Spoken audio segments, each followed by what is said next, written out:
The Wall Street in New York City is not a stranger to chaos. After all, it is the biggest banking and trading center in the world. Usually, the chaos is caused by unexpected political and economic shifts. But in 1920, it was caused by a horse-drawn carriage filled to the brim with explosives. Let's talk about it. It was an inconspicuous man that pulled the carriage up to J.P. Morgan and Company on September the 16th, 1920. J.P. Morgan was the financially strongest bank at the time, and it was, as always, a busy morning. Very few people paid attention to the man. They just walked past him.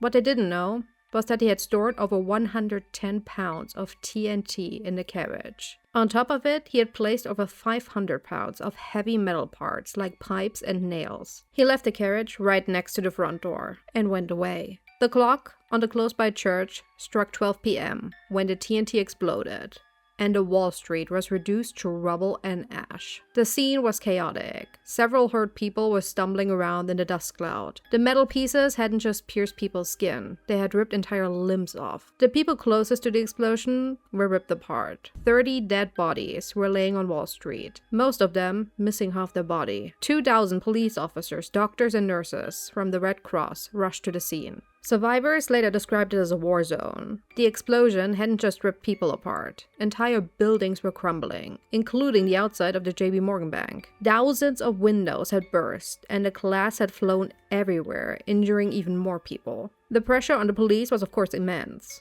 When the mayor, John Hillen, visited the site, he had only one demand: find whoever did this immediately. But the search wasn't easy. Eyewitnesses gave contradicting statements. No one had seen the man with the card up close, and if they did, they couldn't quite remember his face. All of this only led to this very bad sketch. They also couldn't trace the TNT back. But the lack of suspects wasn't just down to the police. A cleaning crew had moved and cleaned most things up before the police could even properly investigate. This cleanup was so well done that the next day you could barely see that anything had happened at all. They even managed to replace most of the windows overnight. This led to most of the evidence being destroyed or made unusable. The investigators were backed into a corner. That was until they found a letter in one of the post boxes on Wall Street. In it, a group called American Anarchist Fighters claimed that they were responsible for the attack. Two of its members, Italian men named Luigi Galea and Mario Buda, were fighting against the oppression of the poor by the rich and powerful. And very few people were more powerful in New York City than J.P. Morgan.